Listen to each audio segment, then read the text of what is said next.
bagi Tuhan kita Yesus. Kami bersyukur untuk kesempatan yang Kau berikan bagi kami boleh ada di hadirat-Mu.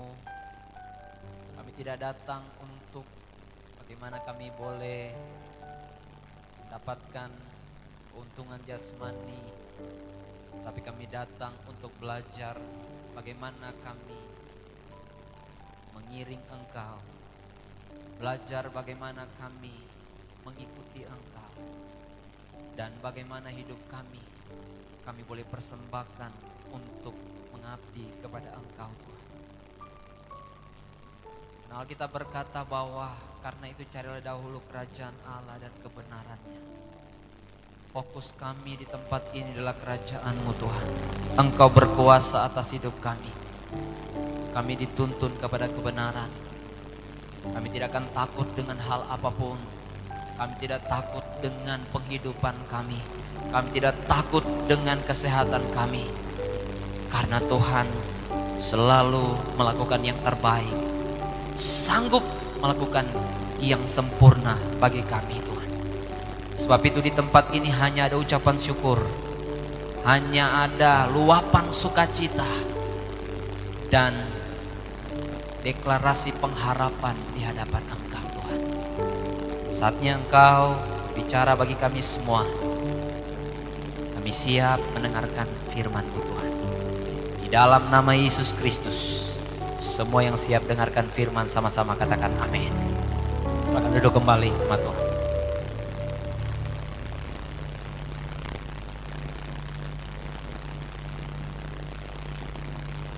Shalom semua. Baik. Kita sudah di minggu keempat di bulan April ini. Dan hari ini kita akan melanjutkan kembali apa yang kita sudah pelajari. Dari awal saudara mendengar tentang bagaimana Tuhan menitipkan sesuatu dalam hidup kita yang perlu kita kelola, saudara. Belum merupakan sesuatu yang sudah jadi, saudara. Tetapi kita perlu mengelola itu. Ada tanggung jawab yang Tuhan berikan bagi kita. Di awal saudara kita sudah belajar tentang bagaimana kita memanage keuangan yang Tuhan percayakan bagi kita. Saya percaya kita harus dan sudah harusnya memulai menerapkan prinsip bagaimana mengelola keuangan.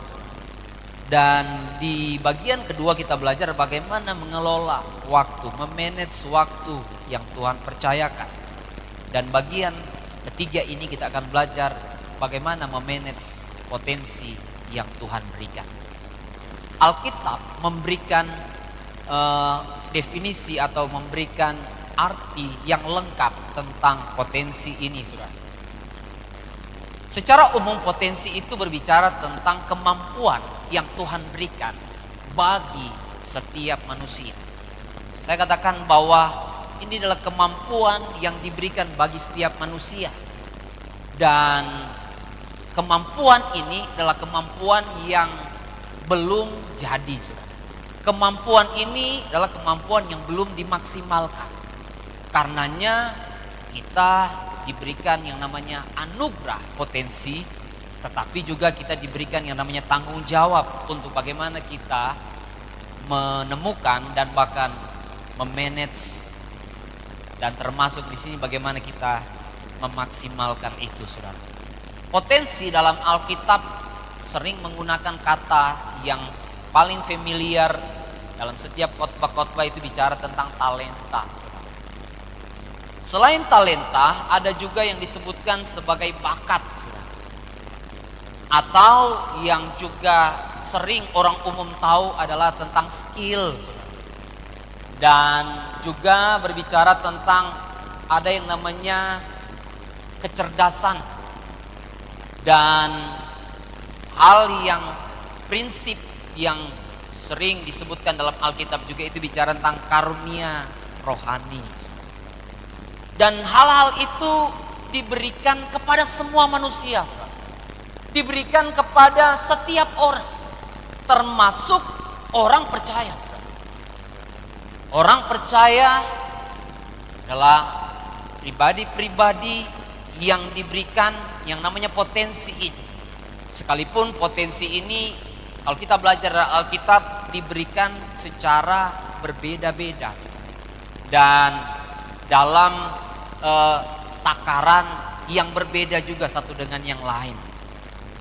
Ayat yang favorit yang biasa dipakai untuk membahas tentang potensi atau talenta ini biasa di dalam Matius pasal yang ke-25.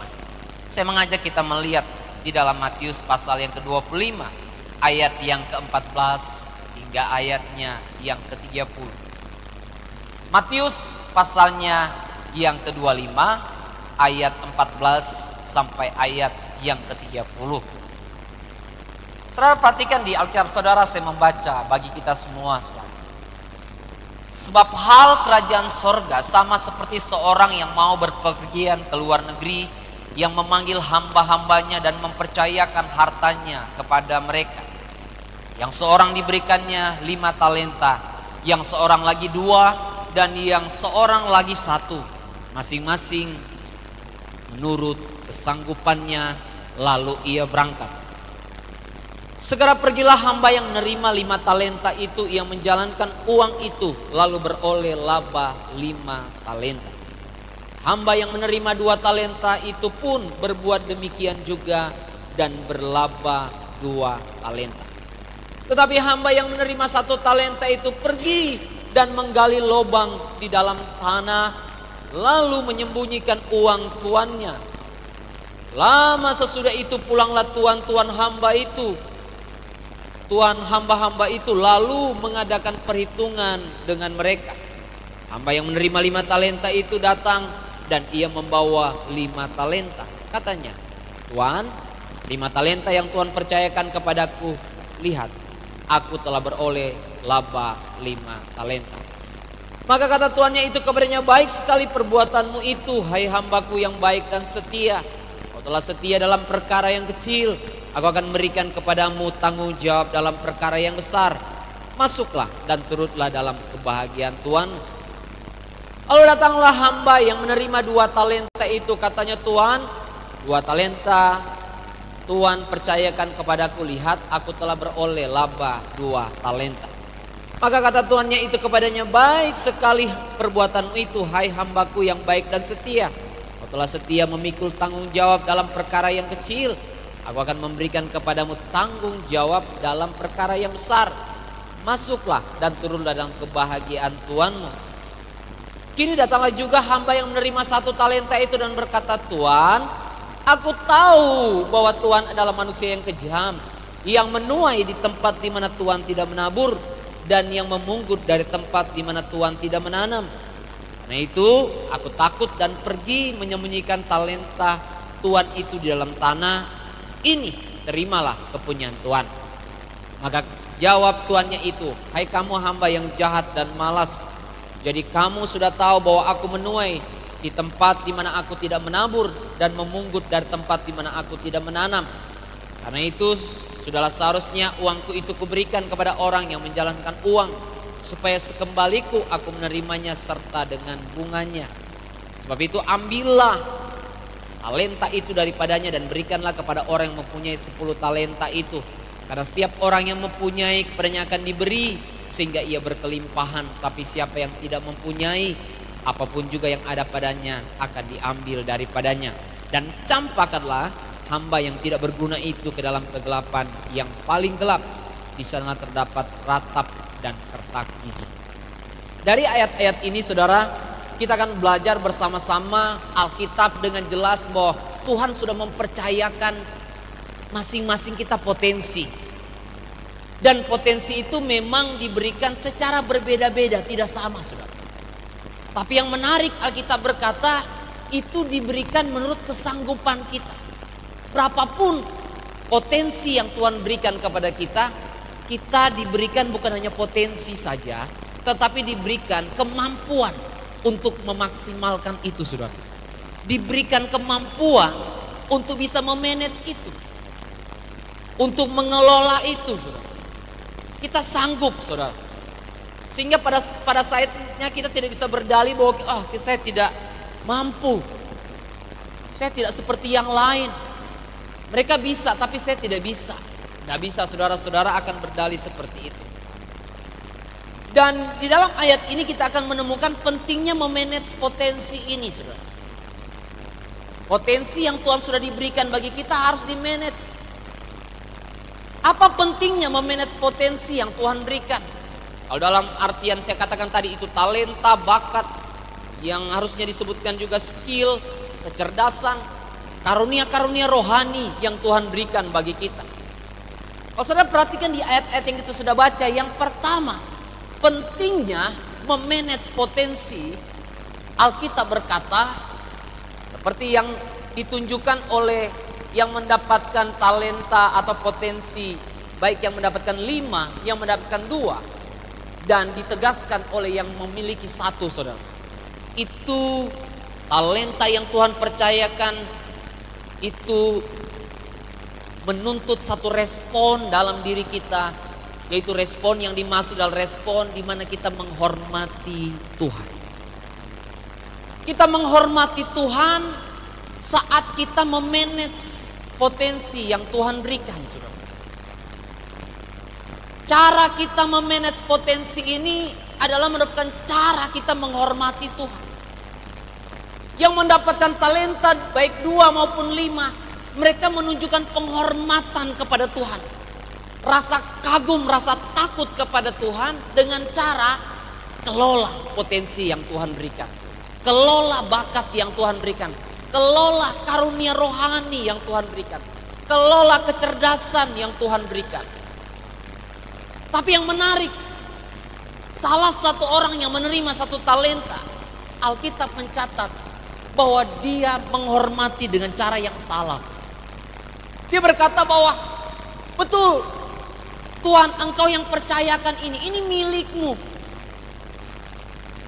Saking saya tahu bahwa ini milikmu, saya harus simpan ini.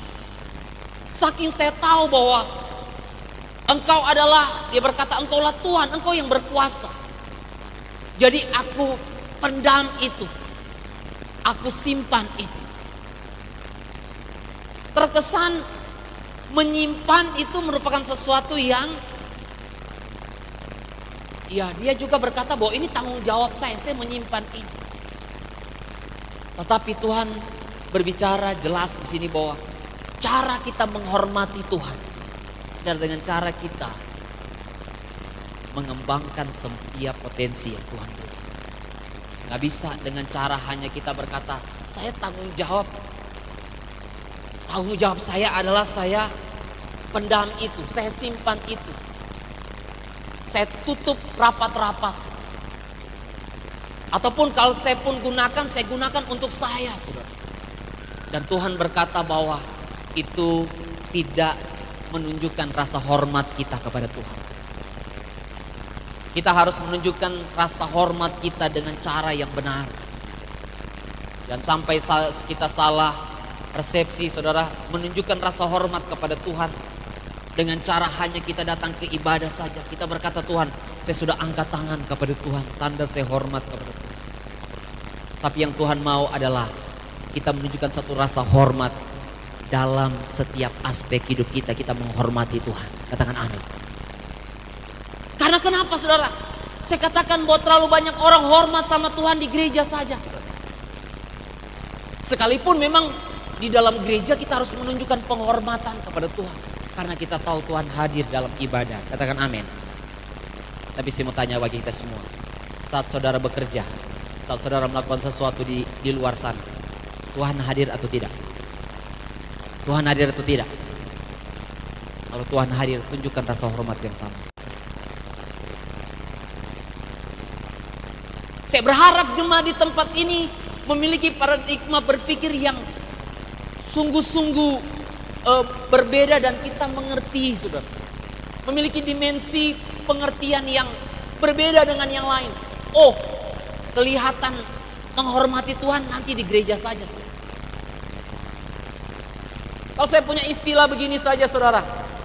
Di gereja ini sebagai satu latihan kita belajar menghormati Tuhan. Tetapi praktek saat keluar tempat ini, saudara. Prakteknya saat engkau ada di kamar, di tempatmu sendiri. Prakteknya saat kamu berhubungan dengan keluargamu, berhubungan dengan orang-orang sekitar. Jadi Tuhan tidak mau satu penghormatan yang hanya sekedar ya kita berkata kita kagum akan Tuhan di tempat ini. Kita berkata bahwa Tuhan itu hebat di tempat ini. Tuhan itu dahsyat di tempat ini seperti puji-pujian tadi. Tapi Tuhan mau, Tuhan juga dahsyat di tempat pekerjaan. Tuhan mau, Tuhan itu juga dahsyat di sekolahmu. Tuhan mau, Tuhan itu juga dahsyat di tempat di mana engkau ada setelah di gereja ini. Katakan amin, saudara. Dan yang berikut, apa pentingnya memanage potensi yang Tuhan berikan? Bagian kedua, bukan hanya menunjukkan kalau kita memanage potensi yang Tuhan berikan, kita menunjukkan kita menghormati Tuhan.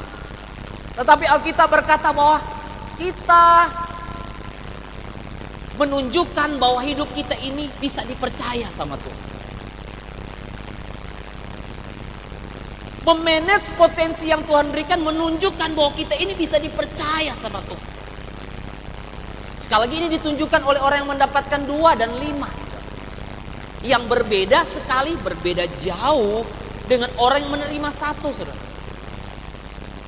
Orang yang bisa dipercaya adalah orang yang ketika dia menerima sesuatu daripada Tuhan, dia coba kelola itu dengan baik. Dia coba kembangkan itu, saudara. Tetapi orang yang tidak bisa dipercaya sama Tuhan, bukan hanya dia akan stuck, dia hanya iri dengan orang, dia hanya kagum dengan apa yang orang lain buat, saudara. Jelas ya kalau orang iri itu pasti orangnya nggak maksimal. Bilang sama-sama dengan saya, orang yang iri tidak akan pernah maksimal. Karena kamu sibuk dengan iri saja. Iri kemajuan orang, iri potensi orang. Hari-hari ini bukannya kita tidak bisa memanage potensi kita. Kita sibuk dengan potensi orang.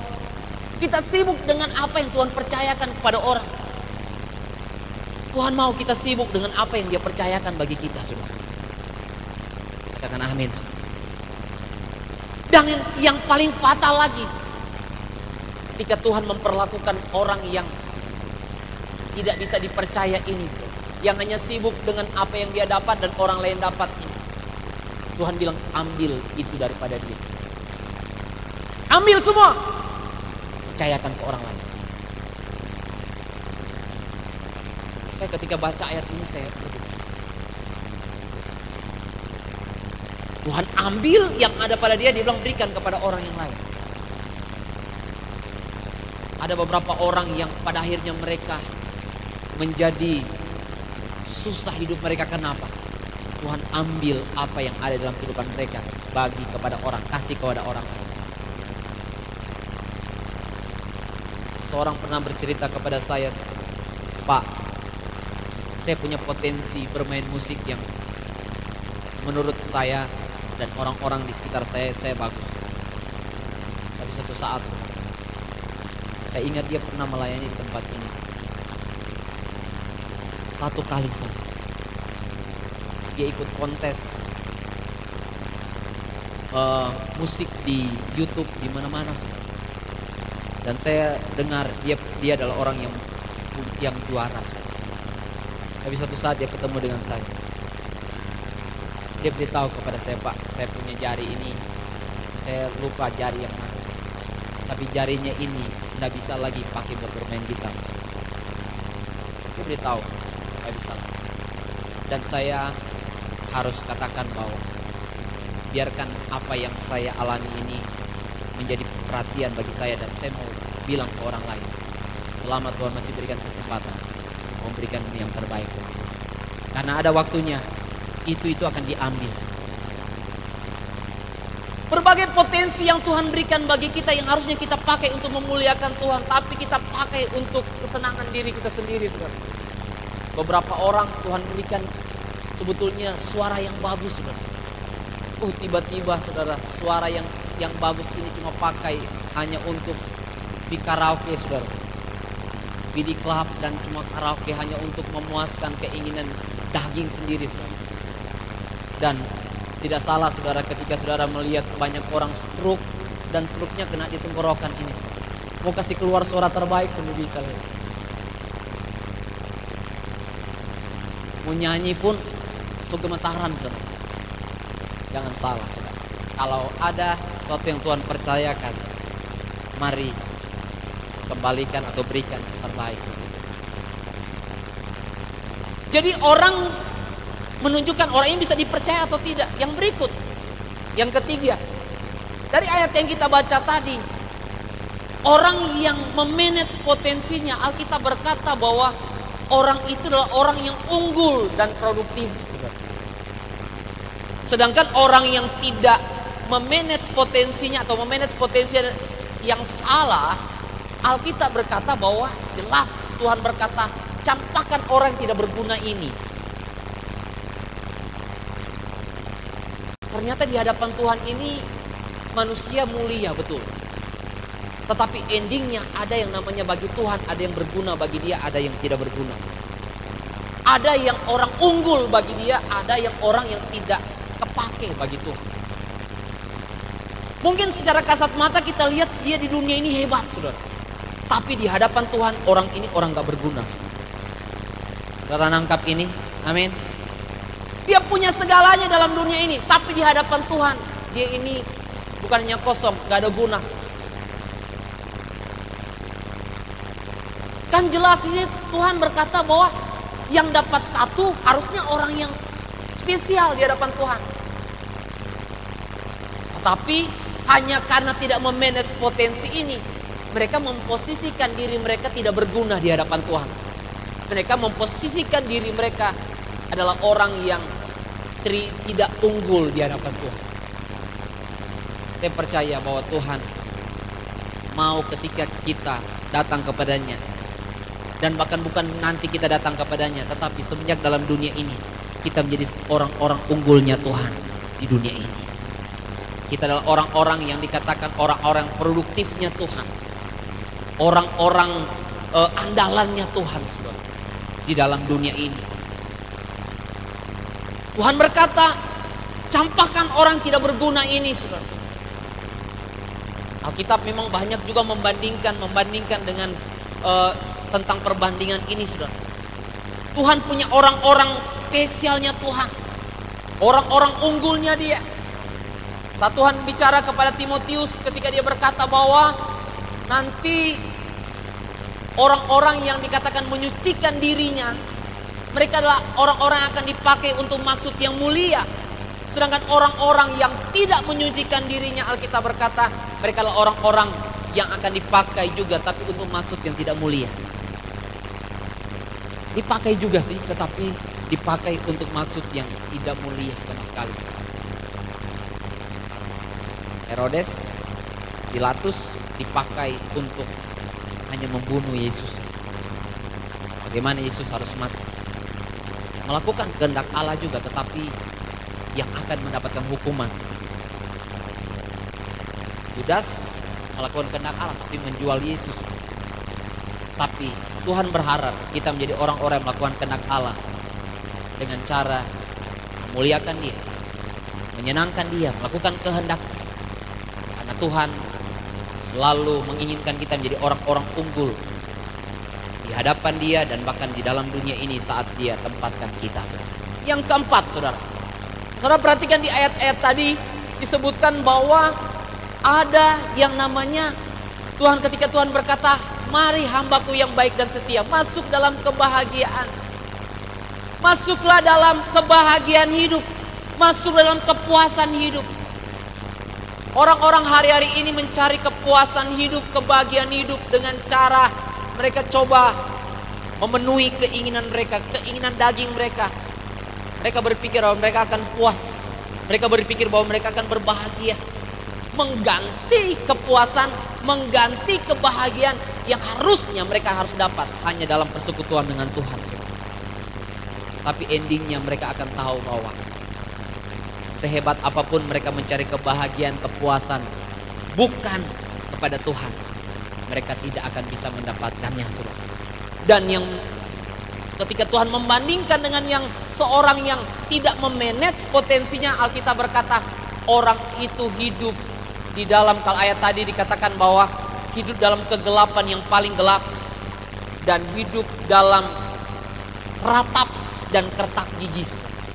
Saya menafsirkan ini sebagai suatu bukan hanya bicara tentang neraka saja, saudara, tetapi ini bicara tentang ada satu penyesalan yang sangat-sangat dalam, saudara.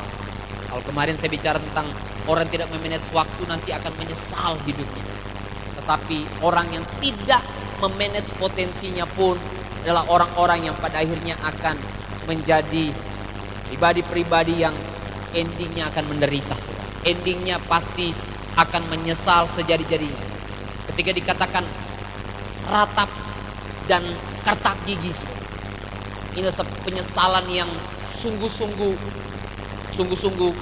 sangat-sangat hebat, saudara.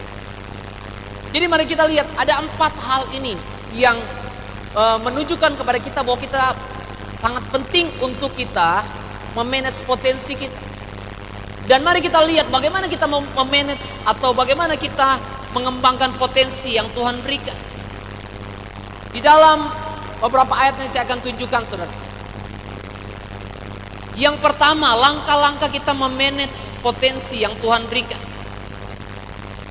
Yeremia pasal yang ke-33 ayat yang ketiga. Saudara perhatikan dalam ayat ini, jelas di sana disebutkan bahwa berserulah kepadaku maka aku akan menjawab engkau. Dan aku akan memberitahukan kepadamu hal-hal yang besar yang tidak terpahami, yakni hal-hal yang tidak kau ketahui. Banyak anak-anak remaja yang ada dalam persimpangan yang seperti ini, saudara. Ketika mereka membandingkan kehidupan mereka dengan teman-teman yang lain, kenapa kok mereka sepertinya mereka punya skill, masih muda sudah punya skill, masih muda sudah punya potensi, masih muda sudah punya bakat yang lebih dari yang lain, saudara. Dan banyak anak-anak muda jadi minder, saudara. Tapi saya bersyukur semenjak muda kalau engkau sudah merasa bahwa kok orang lain punya lebih, kok orang lain sudah punya bakat yang menonjol, saudara. Kok orang lain sudah bisa mengembangkan kecerdasan mereka dan mereka cerdas dalam berbahasa mungkin. Dan dengan berbagai kecerdasan yang lain. Kalau ada anak muda di tempat ini, saudara, engkau ada dalam posisi yang seperti itu. Saya pun pernah mengalami posisi itu.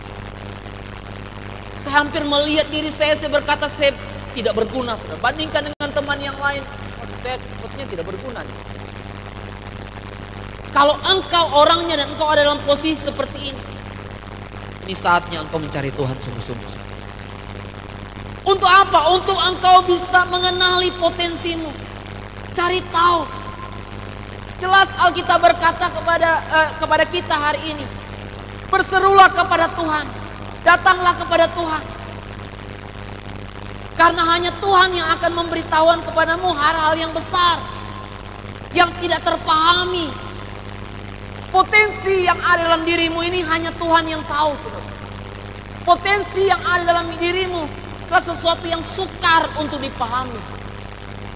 Potensi yang ada dalam dirimu yang Tuhan berikan adalah sesuatu yang tidak kau ketahui. Sehingga biarlah ini menjadi pendorong bagi kita siapapun, termasuk apalagi orang-orang tua, saya katakan. Karena ketika orang tanya di mana tanah yang paling mahal, saudara, bukan di pasar baru sana, saudara. Atau di mana ya? Misalkan di tempat-tempat yang paling strategis. Tetapi orang bilang tempat yang paling mahal itu di kuburan Cina sana dan di Masmae sana. Bukan karena tanahnya besar-besar, tidak, saudara. Tanah yang cuma 1x2 itu yang tempat paling mahal. Karena di sana berbagai potensi itu terkubur, saudara. Di sana tempat di mana setiap bakat, setiap kecerdasan, setiap karunia rohani itu terkubur sana. Makanya itu tanah menjadi tanah yang sangat mahal sekali. Sehingga kita perlu tanyakan kepada diri kita hari ini, apakah kita sudah mengerti potensi yang Tuhan berikan dalam diri kita? Saya katakan orang-orang tua pun harus mempertanyakan, saya sudah tahu atau belum, saudara. Kalau belum tahu, ini Alkitab sudah berikan formulanya. Datang kepada Tuhan, mendekat kepada Tuhan,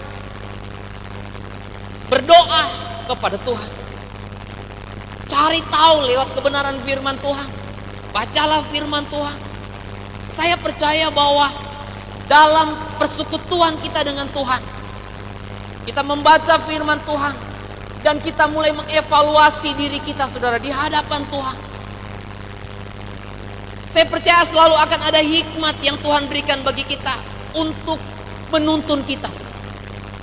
Saya masih ingat masa kecil, saudara. Ada satu bakat yang orang bilang yang kita bisa tahu semenjak kecil adalah saat kita disuruh tampil waktu kecil. Ataupun saat waktu di kecil kita disuruh tanya, kamu mau jadi apa? Kadang-kadang itu ketika kita menjawab, kalau masih kecil kan menjawab dengan kepolosan. Dan ada orang-orang yang tahu, guru-guru biasanya, guru-guru sudah bisa, oh iya berarti kamu ini, yang kamu bisa ini. Dan saya masih ingat betul waktu itu, saya punya yang namanya minat yang paling kuat waktu itu masih kecil. Ditanya, kamu mau ngapain? Saya bilang saya ingin ngajar. Tapi saya belum tahu saya mau jadi apa, saya belum tahu. Tapi bayangan saya mungkin saya guru, saya dosen kah. Tapi saya belum tahu sampai di titik ini ternyata ngajar begini. Kadang-kadang memang sesuatu waktu kecil kita baru terima potensi itu, dan kita belum, karena kita belum mengembangkan itu, kita belum tahu. Jadi berdoa untuk menemukan, mengevaluasi diri. Dan ini juga bisa jadi satu ukuran, tanyakan kepada orang-orang terdekat kita, saudara. Orang-orang tentunya yang kita tahu bahwa mereka adalah sahabat-sahabat yang membangun kita, saudara. Dan kamu tanya dengan orang-orang yang ada minum mabok, kamu tanya, wih lu tahu beta ini apa ini? Wah, saudara pasti akan dapat jawaban yang bukan solusi, tetapi akan menghancurkan saudara. Tetapi tanyakanlah kepada orang-orang yang paling tidak dewasa rohaninya, orang-orang terdekatmu, tetapi mereka adalah orang-orang yang juga berusaha untuk bagaimana mereka mengenali potensi mereka, dan mereka berusaha untuk mengembangkan itu. Dan berbagai hal yang kita bisa temukan juga adalah ketika orang berkata bahwa kita mencoba banyak hal, mengerjakan banyak hal, sampai kita menemukan apa sih kemampuan kita, apa sih kelemahan kita. Sampai satu saat ketika kita mencoba banyak hal, kita akan tahu kekurangan kita, kelebihan kita. Beberapa orang di tempat ini senyum saja, saudara, sudah menunjukkan bahwa ada kelebihan, saudara.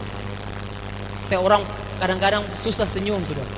Makanya kalau mau foto, dibilang ini harus diperintah dulu senyum. Kalau yang lain tidak perlu perintah, gampang sekali, saudara. Kalau di pelayanan gampang sekali, mereka tahu di mana, saudara. Ada di asar gampang sekali. Sangat tepat sekali pelayanannya, saudara. Dibandingkan dengan pasang asar, saudara, muka kram-kram, saudara. Jemaat yang datang kram-kram ketemu dengan asar yang juga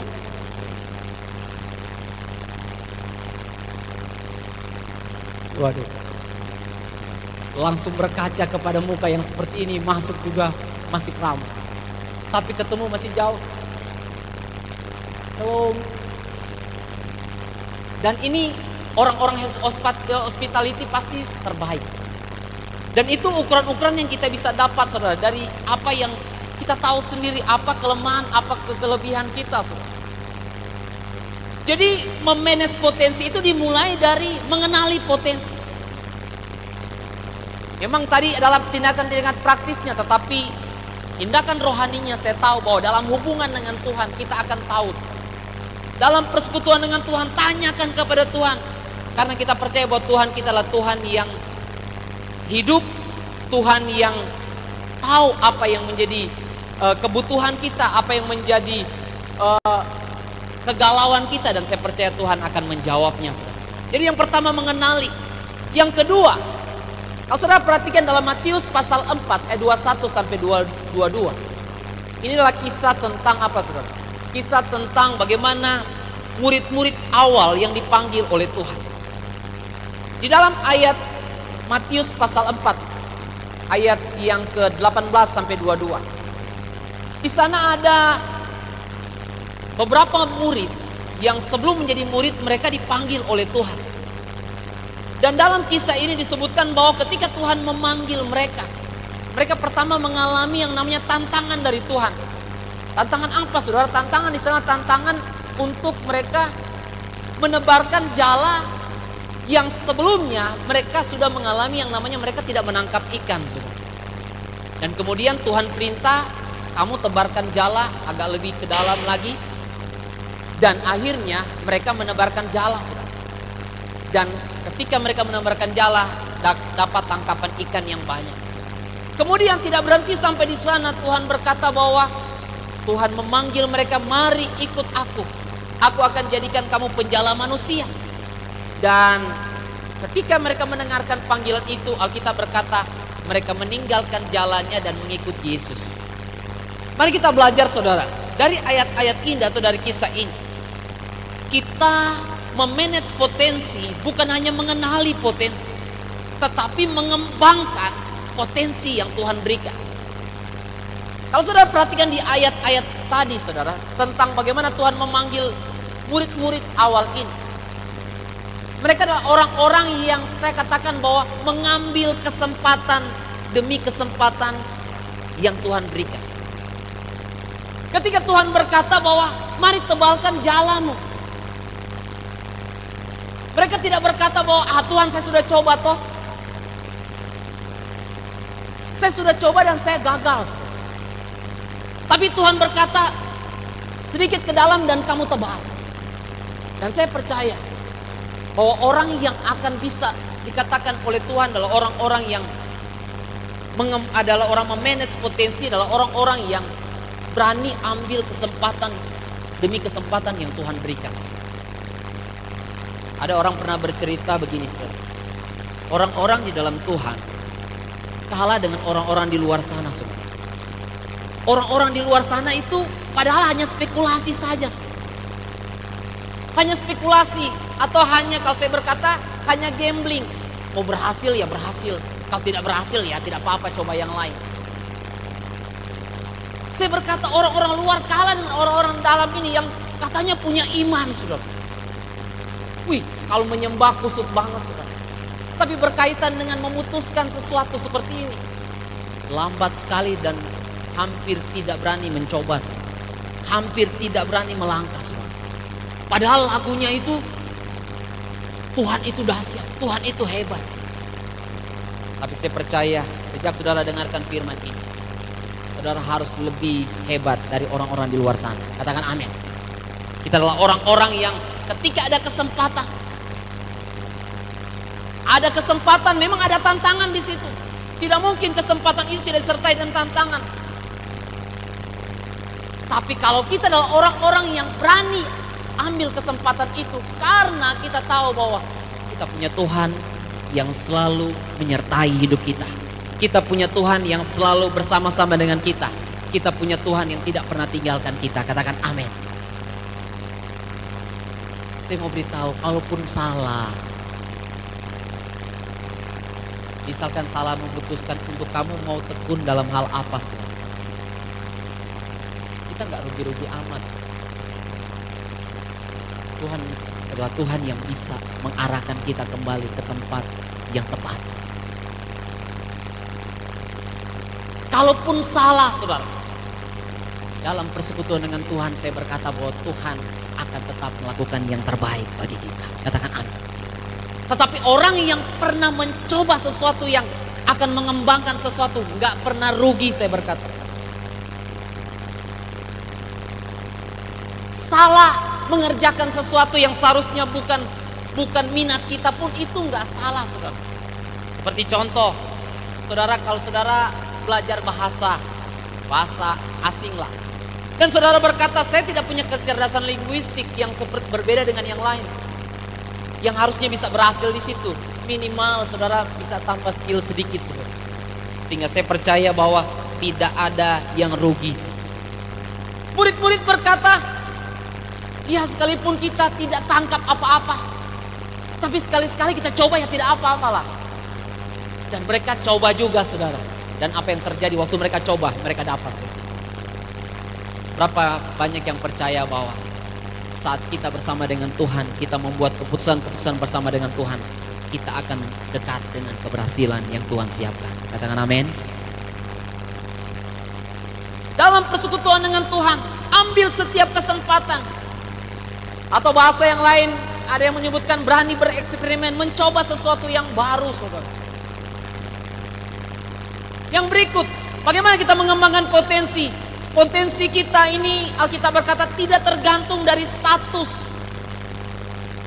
Ketika Tuhan sudah menyiapkan satu potensi yang lebih besar daripada hanya sekedar menjala ikan, tapi Tuhan berkata, kamu akan menjadi penjala manusia. Tuhan gak lihat status mereka loh. Ada banyak orang-orang yang punya status yang lebih daripada murid-murid pada saat itu. Orang-orang terpelajar banyak saudara. Tapi Tuhan gak pakai mereka. Karena Tuhan selalu memberikan yang namanya potensi yang besar itu tanpa melihat statusmu apa. Apalagi sudah bicara status sosialmu. Dan yang berikut, di sini dikatakan bahwa mereka adalah orang-orang yang pada akhirnya ketika mereka sudah menangkap ikan, Tuhan memberikan yang namanya tantangan, mari ikut aku. Dan Alkitab mencatat waktu ketika mereka ikut Tuhan, mereka disebutkan mereka adalah orang-orang yang berani bayar harga. Berapa banyak dari kita yang ketika kita sudah kenal potensi kita, tapi kita adalah orang-orang yang tidak mau bayar harga untuk mengembangkan itu. Sekali lagi kita hanya masih terpengaruh dengan keberhasilan orang, tapi kita tidak melihat kepada diri kita sendiri. Apa yang Tuhan berikan bagi kita, dan lebih lagi kita tidak mau keluar dari kenyamanan kita, saudara. Kita sudah berpikir bahwa yang sekarang saja sudah, ya udahlah begini-begini saja, saudara. Padahal Tuhan sudah menyiapkan satu hal yang lebih bagi kita, tetapi kita hanya perlu bagaimana kita keluar dari zona nyaman kita dan kita menjadi orang-orang yang berani bayar harga. Tuhan berkata, kamu bukan hanya menjala manusia, menjala ikan, tapi kamu akan menjala manusia. Ada sesuatu yang lebih bermutu, ada sesuatu yang lebih berdampak, yang sebetulnya Tuhan sudah percayakan bagi setiap kita. Banyak dari antara saudara mungkin menemukan bahwa saudara ini potensinya banyak, hebat di bisnis. Saudara bisa lihat apakah Tuhan juga punya potensi dalam hidupmu. Bagaimana lewat hidupmu engkau bisa memenangkan pembisnis-pembisnis untuk datang kepada Tuhan. Katakan amin. Dengan potensi yang Tuhan berikan bagi kita, sebenarnya Tuhan ada potensi yang lebih yang Tuhan sudah percayakan bagi kita. Tapi apakah kita berani bayar harga untuk itu? Ada orang-orang berkata begini, nih kalau kita sudah bicara tentang penginjilan ke dunia bisnis, nanti bisnis kita akan drop. Kalau kita akan melakukan apa yang Tuhan mau dalam dunia bisnis, wah nanti kita punya karir akan mulai turun, saudara. Siapa bilang, saudara? Justru kalau kamu tidak melakukan apa yang Tuhan mau, lama-lama karirmu stuck, saudara. Tapi saya mendorong setiap kita, dalam semua potensi yang Tuhan berikan, temukan, saudara, apa panggilan Tuhan dalam potensi yang Tuhan sudah berikan dalam hidup sampai hari ini. Dan yang berikut, belajar dan ikuti orang-orang yang sudah lebih, saudara. Mereka sudah ada di posisi dalam panggilan Tuhan. Kalau dalam posisi murid-murid, mereka ikut Yesus, saudara. Saya percaya bahwa kita adalah orang-orang yang ditetapkan sama Tuhan untuk berkembang, saudara, potensi kita. Sehingga Tuhan akan tempatkan orang-orang yang sudah lebih dari kita, saudara. Yang menjadi persoalan kalau kita sombong, tidak mau belajar dari orang lain, saudara. Sampai saat ini, saudara, saya dan Tuhan, saya punya kesempatan ketemu dengan orang-orang yang misalkan berhasil di bisnisnya atau berhasil dalam bidangnya, tapi mereka juga cinta Tuhan. Temukan orang-orang ini, saudara. Karena saya percaya orang-orang ini akan paling tidak menjadi acuan kita, tetapi kita bisa belajar banyak dari mereka. Jangan kita menjadi orang-orang yang mau berhasil bisnis saja dan kita bergaul dengan orang-orang yang mereka terkesan berhasil, tapi tiap malam minum mabok, saudara. Tiap malam berjudi.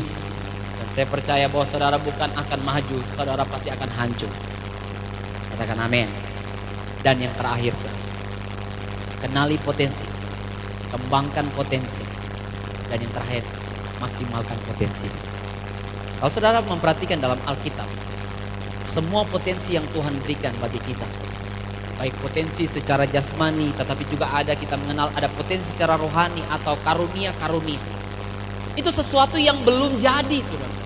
Sehingga kita harus maksimalkan itu. Dan bagaimana kita cara memaksimalkan itu?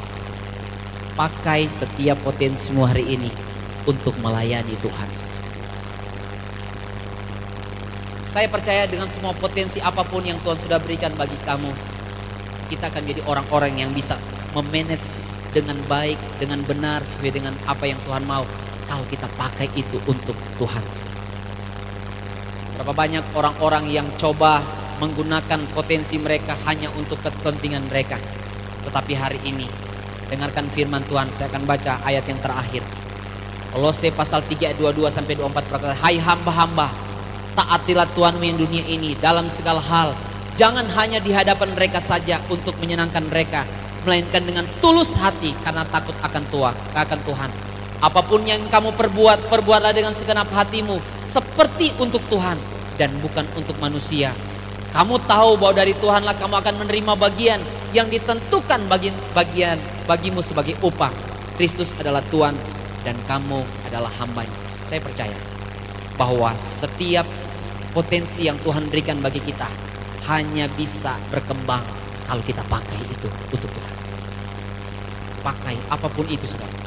Pakai untuk Tuhan. Dan yang kedua, pakai untuk Tuhan bukannya sampai berhenti pakai untuk Tuhan, tapi pakailah untuk bagaimana membangun orang. Semua kita diberikan apapun oleh Tuhan, tetapi ingat, pakai itu untuk membangun orang-orang di sekitar. Dan yang ketiga, yang terakhir, dikatakan bahwa bukan hanya pakai untuk Tuhan, pakai untuk membangun orang, tapi Alkitab juga katakan bahwa kita harus memultiplikasi, membuat. Ada orang-orang yang kita ajari, ada orang-orang yang kita latih. Itu yang namanya adalah orang-orang yang mengalami yang namanya memaksimalkan potensi. Sebab itu mari semua sambil berdiri, saudara, saya mengajak kita. Saya percaya bahwa semua kita di tempat ini adalah orang-orang yang ingin dipercaya sama Tuhan. Adalah orang-orang yang ingin menghormati Tuhan dengan benar. Kita adalah orang-orang yang ingin, kalau bisa Tuhan percayakan lebih, ataupun menjadi orang-orang yang berbahagia, bersukacita, puas dengan hidup. Tidak ada di tempat ini yang merasa tidak berguna. Dan saya juga mau, dan bahkan Alkitab mengatakan bahwa